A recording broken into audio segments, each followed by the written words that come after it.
Good morning and welcome to the fourth and last day of Arab Health 2021 and Dubai Healthcare City Authorities participation and through our interviews for thought leaders. Today we have a very special guest with us, Ms. Ruth Burke, head of the Swiss International Scientific School in Dubai, located in Dubai Healthcare City, having served as a principal of 3 Dubai schools, Jumeirah English Speaking School, GEMS Wellington International and Dera International Schools. During the last 13 years, Ruth has almost unrivaled experience of what it means to teach and manage schools in a truly multicultural environment. Her achievements include improving academic outcomes, increasing attainment for UAE nationals, developing better parent-teacher communications, transparency and engagement. Ruth holds a Bachelor of Education degree with honors from Trinity College Dublin and a Master's in Education Leadership and Management from the UK's University of Bath. Ruth, welcome. Thank you so much. It's lovely to be here. Thank you so much for joining us and very refreshing to be talking to a fellow female. Very important. Yes, definitely 100%. Ruth, as you are aware, the Dubai Healthcare City's Authorities theme this year at Arab Health is research and innovation. To what extent are these concepts supported and developed in your school? Well, I think research and innovation are huge areas of development in all schools and through education in general. What we're finding is there's a great body of data developing in all schools. A lot were really assessment rich, data rich. Correct, and yes. in the best of schools, we're using that data really carefully to inform future learning, Yes. to inform student well-being, Yes. staff well-being, and really push forward in terms of accelerating progress and making sure our students are as happy and as well as they possibly can be. So it's a huge feature in Wonderful. schools. Yeah, so it's data-driven, evidence-based approaches to just general improvement of all Exactly. aspects of education and All learning. aspects. And I think where you're driving an improvement and you have that data at your fingertips, I think it's much easier to get the buy-in from staff, the parents, the wider community, Yes. because they can see that it's proven, Yes. and they can really track that trajectory of improvement, which I think really gets people on board and engages the entire community. Wonderful. And how will those navigating the future of education incorporate the need for research and innovation skills in their future frameworks and provisions? Well, I think innovation is going to be absolutely key. Yes. Because what we've seen through the pandemic, of course, is that we had to be completely on our toes, agile Yes. and able to navigate We were all caught uncertainty. off guard. We were all caught off guard. Yes. So we know that in recruitment and in the staff development and in the development of a culture at a school, it's absolutely key that we are looking for innovative people and people who can use data, Yes. use their creativity, use the soft skills, the interpersonal skills to get the best out of themselves and each other. Yes. And I suppose the biggest challenge in all of that is keeping your staff body, your student body, your parent body engaged, number one, but two, that sense of well-being permeating through the culture, because that's massive for schools at the moment. 100%.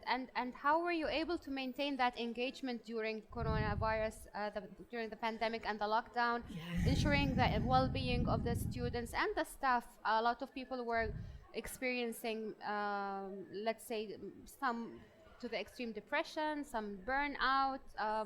How did you manage that? I think, as in all industries, education found lots of challenges and did a great job. Teachers did an amazing job working with parents. Parents were so supportive. Heroes. Heroes, absolutely. And I think parents will never look at teachers and the whole life of schools in the same way. 100%.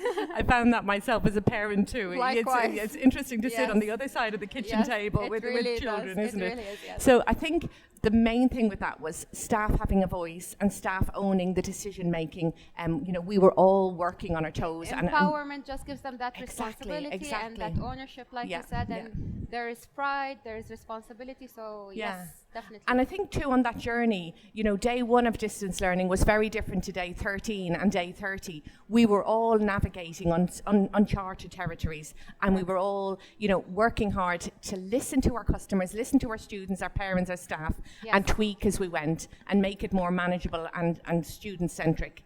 And, you know, there were particular year groups and particular age groups of children who did really well with that. And as we know, the early years students, they were the ones that it was more difficult to engage. I can attest to that. My son is in KG too. Well, you know all about it then. Yes. Exactly. Yes. But now the challenge for schools, of course, is identifying where those areas are that students might need more input in, and really checking out those any gaps that have, you know, appeared, and working with parents, small groups, and again, changing our provision to make sure that, you know, the trajectory for each and every child hasn't been negatively impacted in the long term.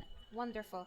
How does research from employers and universities feature in the work of school development? Does it have an impact? Yeah, it's a huge piece of work, and I think you know, a lot of work has been done to find out what are employers needing, how are particular groups of students faring in university, and why are some doing better than others.